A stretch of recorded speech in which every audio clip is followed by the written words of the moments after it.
சீதாதேவி எவ்வளோ சோகமாக இந்த உட்காந்துருக்காங்க. இந்த ஓவியம் அருமையாக இருக்குங்களே. இந்த கதையை பார்ப்போமா. ஜனகருக்கு மகளாக பூமாதேவியின் மூலமாக ஜனகருக்கு கொடுக்கப்பட்டவங்க தான் சீதாதேவி.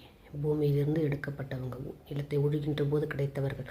ஒரு வயது வந்ததுக்கப்புறம் அவங்க ராமர் வில்லை உடைத்தவுடன் ராமருக்கு திருமணம் செய்து வைக்கிறார்கள்.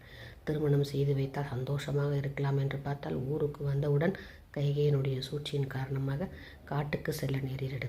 காட்டிலாவது சந்தோஷமாக இருக்கலான்னு பார்த்தா அங்கே பார்த்தா ராவணன் என்ன பண்ணுறாரு, கடத்திக்கிட்டு போய் இலங்கைக்கு போயிடுறாரு. அப்புறம் ராமரை மீட்டுட்டு வந்து திருப்பியும் ஊருக்கு வராங்க. ஊருக்கு வந்தால் ஒரு சில விஷயங்கள் மூலமாக தீ குளிக்க நேரிடுகிறது. தீ குளித்து முடித்தவுடன் நாம் இங்கே இருக்கக்கூடாது அப்படின்னு சொல்லிட்டு தன் கற்பை நிரூபித்து விட்டு அவன் காட்டுக்கு போய் வால்மீகியினுடைய ஆசிரமத்தை தங்கி லவ குசா என்ற 2 பிள்ளைகளை பெற்றெடுக்கிறார்கள். அஸ்வமேத குதிரையின் மூலமாக ராமர் காட்டுக்கு தேடி வருகின்ற போது ராமரிடம் குழந்தைகளை ஒப்படைத்துவிட்டு தன்னுடைய தாயான பூமாதேவியின் மடியில் அமர்ந்து பூமிக்குள் சென்று விடுகிறார்.